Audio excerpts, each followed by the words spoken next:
संतोष देशमुख यांच्या मारेकऱ्यांना फाशी व्हावी, त्यांना न्याय मिळावा यासाठी बीड आणि परभणी नंतर पुण्यात मोर्चाला सुरुवात होतीये। हा जो लाल महलचा परिसर आहे त्या ठिकाणी मनोज जरांगे असतील, बीडचे खासदार बजरंग सोनवणे, त्यानंतर हे जे नेते आहेत ते या ठिकाणी सर्वपक्षीय नेते सभेला सुरुवात झालेली आहे। पृथ्वीराज चव्हाण देखील आले आणि अगदी काही वेळात मनोज जरांगे या ठिकाणी येतील आणि या मोर्चाला सुरुवात होईल। आता ते छत्रपती शिवाजी महाराज यांना अभिवादन करून मोर्चात सहभागी होणार आहेत। त्यापूर्वी काही महिला ज्या आहेत ते मोर्चामध्ये सहभागी झालेल्या आहेत आणि या क्रूर हत्येचा निषेध करण्यासाठी या सगळ्या महिला जमलेल्या आहेत। ज्या पद्धतीने क्रूरपणे हत्या करण्यात आली संतोष देशमुख यांची आणि तरीही एक आरोपी अजून मोकाटे, या लवकर आरोपींना लवकर सरकारने पकडून त्यांना लवकरात लवकर फाशी द्यावी असं सगळ्यांचं आमचं मोर्चा सुरू आहे। 300 द्यायलाच पाहिजे, 302 झालाच पाहिजे, आरोपींना फाशी झालीच पाहिजे। कुठेतरी यांना कोणाचं तरी पाठबळ आहे, कारण एवढं आपल्या महाराष्ट्राच्या पोलिसांचं सर्वत्र कौतुक केलं जातं, तरी पण मोर दॅन 25 डेज झाले तरी पण आणखी हे लोक मिळत नाहीत आणि जो मास्टर माइंड आहे तो स्वतः शरणागती येतो। म्हणजे यांना कदाचित किंवा 100% म्हणलं तरी हरकत नाही, यांना राजकीय पाठबळ आहे। हे राजकीय पाठबळ देत आहे कोण?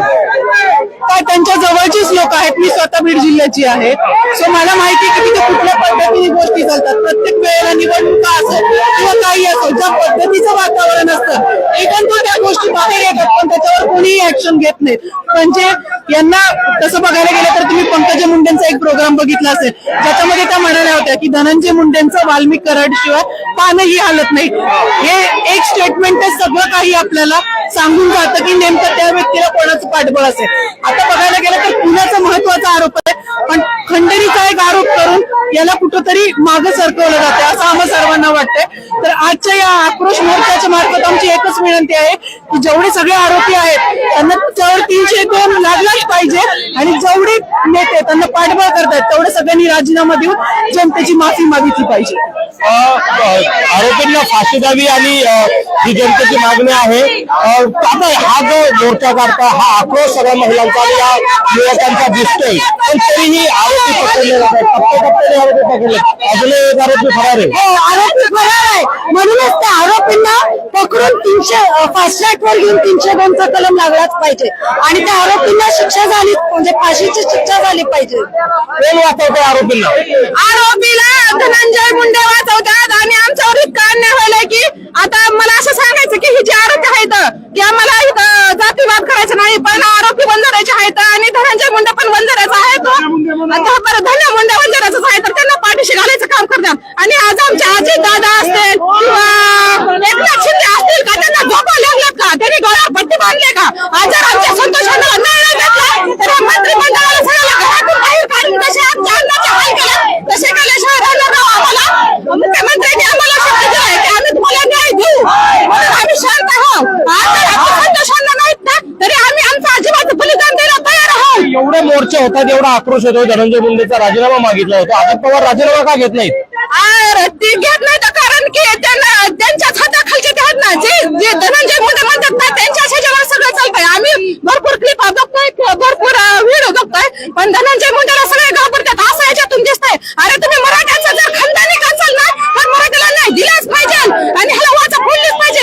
अरे हे आरोपी आहेत ना त्यांना पाठीशी घालताय हे धन्या आणि तू एकनाथ शिंदे आणि अजित पवार तू का झोपलास का? लाजा वाटत पाहिजे ह्या सरकारला। आज मराठी समाजावर अन्याय होतोय, तुम्ही घोषणा देताना छत्रपती शिवाजी महाराज की जय म्हणताय आणि हे तर अन्यायाला सपोर्ट करताय आणि स्वतःचे घर भरताय, देणगी भरताय। लाज वाटली पाहिजे तुम्हाला। आम्ही कुणाला आता भेटणार नाही आणि कुणाला काय नाही, आम्हाला न्याय हा भेटलाच पाहिजे। आमच्या वैष्णवी देशमुखला न्याय भेटलाच पाहिजे। जर आज आम्हाला न्याय भेटला नाही तर हा उद्या ही वेळ तुमच्यावर येणार।